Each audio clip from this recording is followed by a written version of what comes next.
Apakah kita akan berdosa apabila kita melihat sebuah kezoliman? Kita hanya bisa diam saja karena tidak bisa berbuat apa-apa. Wahai kaum muslimin, menurut antum acuannya bagaimana ini menjawab pertanyaan ini? Semua agama kita ada acuannya loh Pak, tinggal ngikut acuan aja. Berdosa apa tidak? Apakah kita berdosa apabila melihat sebuah kezoliman? Kita hanya bisa diam saja, kita tidak bisa berbuat apa-apa. Berdosa tidak? Tidak berdosa.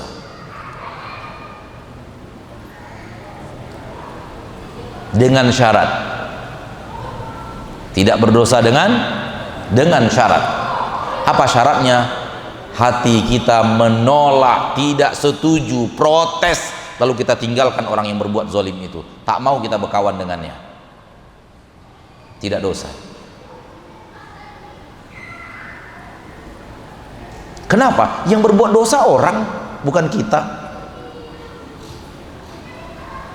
Allah berfirman dalam Al-Quran, "Alla taziru waziratun wizra ukhra." Seorang pelaku dosa tak menanggung dosa orang lain yang berbuat dosa.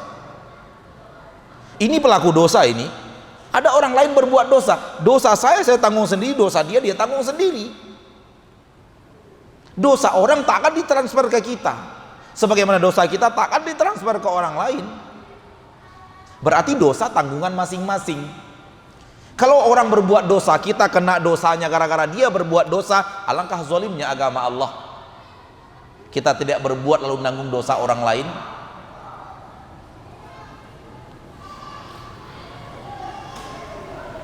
Itu syaratnya. Kita diam, hati kita protes, kita benci pekerjaan itu dan kezoliman itu, dan kita tidak mau bersahabat dengan pelakunya, maka kita tidak berdosa. Adakah acuannya Ustaz? Ada. Apa itu? Hadis dari Abu Sa'id Al-Khudri radhiyallahu taala anhu, dari Nabi kita tercinta Muhammad sallallahu alaihi wasallam, "Man ra'a minkum munkaran falyughayyirhu bi yadihi, fa in lam yastati' fa bi lisanihi, fa in lam yastati' fa bi qalbihi, wa dzalika adhaful iman." Barang siapa di antara kalian melihat kemungkaran, ini dia kezoliman yang tadi ditanyakan, maka rubahlah dengan tangannya. Maksud hadis Nabi dengan tangan, kalau Anda punya kekuasaan di daerah itu, gunakan kekuasaan untuk merubahnya. Kekuasaan yang kau miliki, tangan yang kau miliki, power yang kau miliki, gunakan untuk merubahnya. Fa illam yastati, kalau engkau tidak sanggup, fa bilisani, rubahlah dengan lisanmu. Wahai orang-orang yang koruptor, wahai para koruptor, tolonglah sayangi rakyat kalian, janganlah korupsi lagi. Ini merubah dengan lisan. Takutlah kepada Allah. Memang di dunia engkau tertawa, saya takut engkau menangis dan teriak-teriak kesakitan di akhirat, dan kesengsaraan di akhirat lebih dahsyat daripada kenikmatan secuil di dunia ini. Ini namanya menasihati dengan lisan. Tak sanggup dengan tangan, dengan lisan.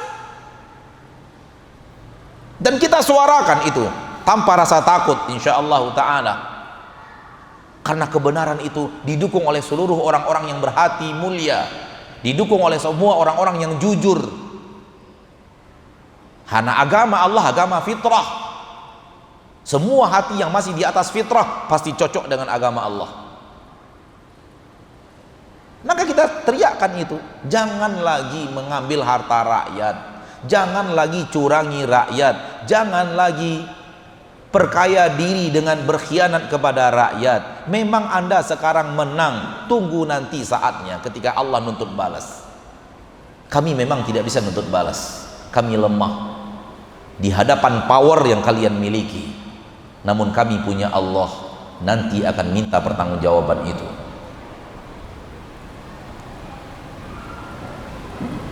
Maka tinggalkanlah aksi mendustai rakyat, aksi menipu rakyat, aksi tinggalkan. Anda disuruh menjadi pemimpin oleh Allah untuk menyayangi rakyat, bukan untuk memperdaya rakyat dan memakan rakyat. Ini aksi kita menasihati pemimpin. Rakyat juga demikian. Wahai rakyat, jangan cuman pandai menyalahkan pemimpin, sementara kalian juga berbuat salah yang sama dengan warna yang berbeda. Kalian berdusta, kalian mencurangi timbangan, kalian juga khianat dalam amanah, kalian tidak tepat janji. Kalau kalian menyuruh pemimpin berubah, kalian juga harus berubah dong. Nggak mungkin pemimpin saja berubah, kalian tetap di atas dosa dan maksiat. Itu namanya maling teriak maling. Jadikan dirimu diri yang jujur, jadikan dirimu diri yang amanah, jadikan dirimu diri yang menunaikan kewajiban. Suami tunaikan kewajiban kepada istri, istri tunaikan kewajiban kepada anak-anak, tetangga tunaikan kewajiban kepada tetangga, guru tunaikan kewajiban yang benar kepada murid-murid. Semua harus berbenah, karena Islam ini, negara ini kumpulan semuanya. Jadi tidak bisa hanya parsial tertentu yang berubah, yang lain tidak berubah, tidak bisa. Semua harus berbenah, karena agama Islam untuk semua orang, untuk semua lini kehidupan, laki wanita, pemimpin dan rakyat, orang kota orang desa, semua sama, tua dan muda sama. Agama Islam menyuruh semuanya berubah mengikuti acuan yang ada. Jadi sebagaimana harus menasihati pemimpin, juga harus menasihati rakyat dengan lisan. Karena apa? Nggak sanggup dengan power, nggak sanggup dengan tangan, dengan lisan. Gunakan media-media yang ada sekarang untuk melakukan itu. Ternyata nggak sanggup juga. Fa illam yastati' fa biqalbih, maka rubahlah kemungkaran itu dengan hati. Apa maksud dengan hati? Dengan hati adalah membenci maksiat itu dan menjauhi pelakunya. Berarti diam dong. Hah? Diam dong, karena nggak bisa bicara. Berarti diam. Ketika diam, hati benci maksiat, hati benci maksiat dan tidak mau berkawan dengan pelakunya, Anda tidak berdosa. Kalau ada kezoliman dilakukan oleh sekelompok orang, dan ada sekelompok orang yang tidak setuju dan tidak mau bersahabat dengan pelaku kezoliman ini, yang kelompok ini aman. Takkan dia menanggung dosa kelompok ini. Agama kita agama adil, dan keadilan menuntut seperti itu. Kalau setiap dosa orang yang berbuat zalim kita kena, betapa banyaknya dosa kita ketika kita hidup di negeri yang terlalu banyak kezaliman terjadi di dalamnya. Dan Rasul pernah hidup di negeri yang penuh dengan kezaliman di awal-awal dakwah di kota Mekah. Apakah Rasul kita berdosa dengan kezaliman-kezaliman yang ada itu? Allah berfirman di dalam Al-Quran di akhir-akhir surat Az-Zariyat ayat 62, 63 dan 52, 53 dan 54, ditambah dengan 55 kalau mau menyempurnakan maknanya. Allah berfirman begini, kadzalika ma atal ladzina min qablihim min rasulin illa qalu sahirun aw majnun atawasaw bih bal hum qaumun taghun fatawalla anhum fama anta bimalum. Nas tegasnya ada pada ayat yang terakhir, ayat 54. Kita terjemahkan, demikianlah telah datang kepada mereka, kepada orang-orang sebelum kalian, sebelum mereka Rasul, namun semua mereka itu membantah Rasul mereka dengan mengatakan Rasul itu penyihir, Rasul itu orang gila.